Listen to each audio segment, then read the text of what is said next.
Contamos con la presencia de Jorge Triaca, que es diputado nacional por el PRO, para analizar la situación de la economía y las propuestas de su partido político para atravesar las serias dificultades que venimos atravesando. ¿Qué tal, Jorge? ¿Cómo andás? ¿Cómo estás, Ale? ¿Cómo andan? Gracias por venir. Por favor, un gusto. Jorge, contame cómo están viendo en el PRO la salida, ¿no?, del presidente del Banco Central, Juan Carlos Fábrega, el reemplazo, ¿no?, que se le ha asignado. ¿Crees que modifiquen algo el panorama económico que se viene dando? Bueno, más allá de la situación personal de Fábrega, lo que vemos es una situación económica en la cual el gobierno le erra en el diagnóstico y mucho más en la solución. Acá hay que reconstituir la confianza y hay que tratar de establecer reglas de juego claras. Y me parece que va absolutamente en el sentido contrario lo que propone el gobierno. Y cuando me refiero al gobierno, digo desde el Banco Central, pero también desde el Ministerio de Economía. Y esa situación la está percibiendo la gente y por eso no solamente han logrado un récord de cosas, el ministro Kicillof ha logrado un récord de cosas. Es el ministro que tiene a cargo un default, es el ministro que tiene a cargo una devaluación, es el ministro a cargo que tiene una recesión.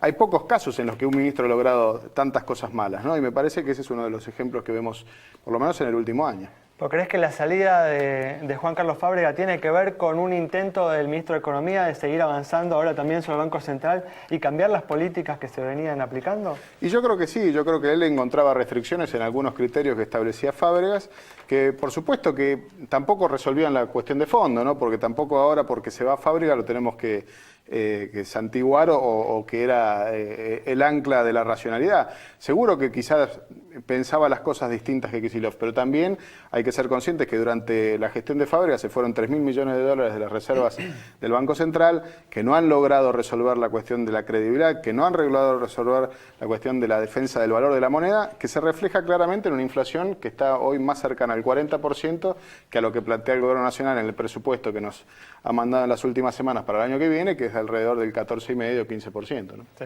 ya. Hablando de esa cuestión, ¿dónde ves el cuello de botellas? ¿Más en el lado de los influjos de capitales, digamos, en perspectivas 2015 para adelante? ¿O en, digamos, apuntar directamente a lo que genera la inflación en términos de gasto público, emisión monetaria? Bueno, yo creo que el gobierno tiene un problema que sin duda es monetario, pero que el principal motivo de ese conflicto monetario, es decir, del financiamiento que hace el gobierno a través del Banco Central, a través de la emisión monetaria, para que la gente lo comprenda, está originado en otra cuestión, una decisión política. En la decisión política de financiar la demanda energética con dólares. ¿Por qué? Porque hemos perdido el autoabastecimiento. Es decir, cuando no le dimos la oportunidad a las empresas que estaban invertidas en Argentina de recibir lo mismo que le estamos pagando a Bolivia o de recibir lo mismo que le estamos pagando cuando importamos gas a Qatar, bueno, eso ha generado una situación en la que se nos han ido los dólares de las reservas del Banco Central y en ese sentido, ante el temor de esa situación hemos puesto este cepo. Y ese cepo es el que ha debilitado la economía y nos ha llevado a una situación en la cual enfrentamos no solamente un proceso recesivo, sino una eventual devaluación, porque claramente vemos que hay una distancia enorme, una brecha cambiaria tan grande que cualquier operador en la economía sabe que esta situación no es sostenible, que es un equilibrio inestable. Entonces, ante ese escenario, todos sabemos que hay situaciones que impactan en la producción, pero también en el sector financiero. ¿Crees de todas formas que cualquier gobierno que venga después de este, o incluso este mismo gobierno tal vez en los próximos meses, van a tener que sincerar el tema de las tarifas? No, yo creo que lo que tiene que hacer un gobierno razonable es tener un plan. Y me parece que el plan del gobierno que viene tiene que ser un plan que resuelva primero de todo el problema central que tiene hoy la economía argentina, que es la inflación. Y para resolver el problema de la inflación tenemos que ser coherentes, tenemos que ser consistentes con lo que proponemos. Y me parece que ahí no todos opinan de la misma manera y hay muchos que han avalado muchas cuestiones que ha hecho el gobierno y que hoy se dan cuenta que eso ha generado la situación económica en la que estamos. Y por eso me parece que primero de todo hay que plantearse ese objetivo y es a partir de eso, de reconocer esa situación, que podemos ordenar las cuentas fiscales, que podemos tener un programa monetario, que podemos tener una estrategia de relacionamiento comercial con los países más importantes del mundo y no lo que venimos haciendo, cerrarnos cada vez más a las fronteras del resto del mundo, pelearnos con todos nuestros vecinos, con los países más importantes del mundo y me parece que eso debilita nuestra posición. No aprovechamos las oportunidades que el mundo nos da. Y en ese sentido, un poco también lo que veíamos, especialmente en esta última parte, donde se acrecentó esa noción de antagonismos y enemigos, especialmente en la parte local. ¿Cómo es la postura desde el partido, desde el PRO, con respecto, por ejemplo, al sector financiero que ahora aparece tan denostado y parece ser tan contrario a la causa nacional? Al sector financiero hay que darle los incentivos adecuados para que acompañe los procesos productivos y de desarrollo de un país.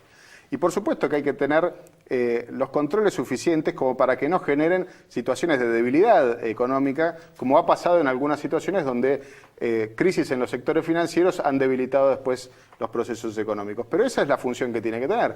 Por supuesto que hay que darle la libertad a la economía y a los sectores económicos para que desarrollen y aumenten la riqueza y a través del Estado se distribuya de una manera más justa. Pero me parece que acá hemos puesto el carro delante de los caballos y me parece que esa es la consecuencia que estamos viendo evidentemente, ¿no? Hoy producir en la Argentina es cada vez más difícil, hoy exportar es cada vez más difícil, hoy importar para producir más es más difícil y me parece que eso ha generado esos cuellos de botellas que vos hacías mención anteriormente. Jorge, ¿por qué crees, digamos, que la presidenta Cristina Fernández de Kirchner radicalizó en los últimos días tanto su discurso al punto, ¿no?, que está hablando de un complot para derrocarla, ¿no? Mirá, yo veo cuando radicalizan el discurso y cuando la gente sabe que en esa radicalización no se encuentran las verdades, veo lo que pasó en Venezuela cuando le hablaban del pajarito, o cuando hablaban de la inoculación del cáncer y demás. Me parece que buscan soluciones a enfrentamientos donde no pueden atender los problemas. Y me parece que lo único que hace eso es dilatar la solución de los conflictos que tienen hoy los argentinos. Yo creo que Cristina Fernández de Kirchner está tratando de llegar con su gobierno al fin de su mandato y conservar un capital político que le sirva en lo ideológico, en lo testimonial, en lo, si querés, en alguna percepción colectiva de una referencia política y económica que resolvió algunos problemas en Argentina. Y quizás haya resuelto algunos de los problemas en Argentina, pero sin duda que ha generado otro montón. Y me parece que hoy estamos ante la fase donde hay más problemas que los que ha resuelto. O sea, ¿crees que con este discurso, con estas acusaciones, intenta ocultar, tapar esos problemas económicos que existen y que le están empezando a generar costos a la población? Definitivamente. Fíjense cuántas veces los ministros pueden hablar de inflación o cuántas veces pueden reconocerla, digamos. O sea, cuando el ministro de Economía va al Congreso o hace una exposición, no puede hablar sobre la inflación real que tiene hoy la economía y lo tiene que hacer en reuniones privadas, como nos enteramos a través de las crónicas de los diarios, que muchas veces reconoce ante dirigentes sindicales o ante dirigentes políticos que la inflación no es la que dicta el INDEC, que está a su cargo, ¿no? Y me parece que eso es la muestra cabal de la situación en la que estamos hoy metidos, ¿no? Una cortita de mi parte. Sí. Ante una situación concreta que es todo el problema con los holdouts, ¿cómo ves vos de cara a lo que viene en el 2016 para adelante la solución? ¿Lo ves como un problema a solucionar inmediato o es algo que se puede seguir pateando en el tiempo? El gobierno nos ha puesto en una situación en la cual estamos ante una mala salida o ante una salida muchísimo peor. Y yo creo que la mala salida es darle una solución definitiva al problema de los holdouts. Lo ha dicho el ministro de la Corte Suprema, Ricardo Lorenzetti, el presidente de la Corte Suprema. Los fallos están para ser cumplidos acá o en cualquier lugar del mundo.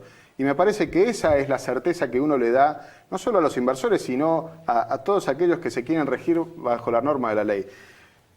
Acá se trata de plantear una pelea con los fondos buitres, pero hemos sido nosotros, los argentinos, y en particular este gobierno, que 2 veces aceptó la jurisprudencia y la jurisdicción americana, la que ha tomado esa decisión de que Griesa sea el juez. Entonces, ahora rasgarnos las vestiduras y ser malos perdedores me parece que es una ingenuidad y que lo único que hace es no resolver el problema de los argentinos. Fíjense ustedes si hubiésemos resuelto esto hace 3 o 4 meses atrás. Hoy probablemente los bonos, el dólar y demás serían todas noticias favorables porque estarían llegando inversiones a la Argentina, porque tendríamos la oportunidad de no pasar el próximo año y pico hasta que termine este gobierno en la situación de exaltación en la que estamos ahora. El gobierno dice que es por la RUFO y demás, y la verdad es que es poco creíble porque en ningún momento planteó por lo menos una declaración de certeza con respecto a eso. Bueno, Jorge, muchas gracias. Por favor, Ale, gracias por la invitación. El análisis entonces del diputado nacional Jorge Triaca sobre la situación de la economía y las soluciones que se pueden dar. Algunos de los problemas que tenemos por delante nos encontramos el próximo domingo a las 19:30 aquí en Metro.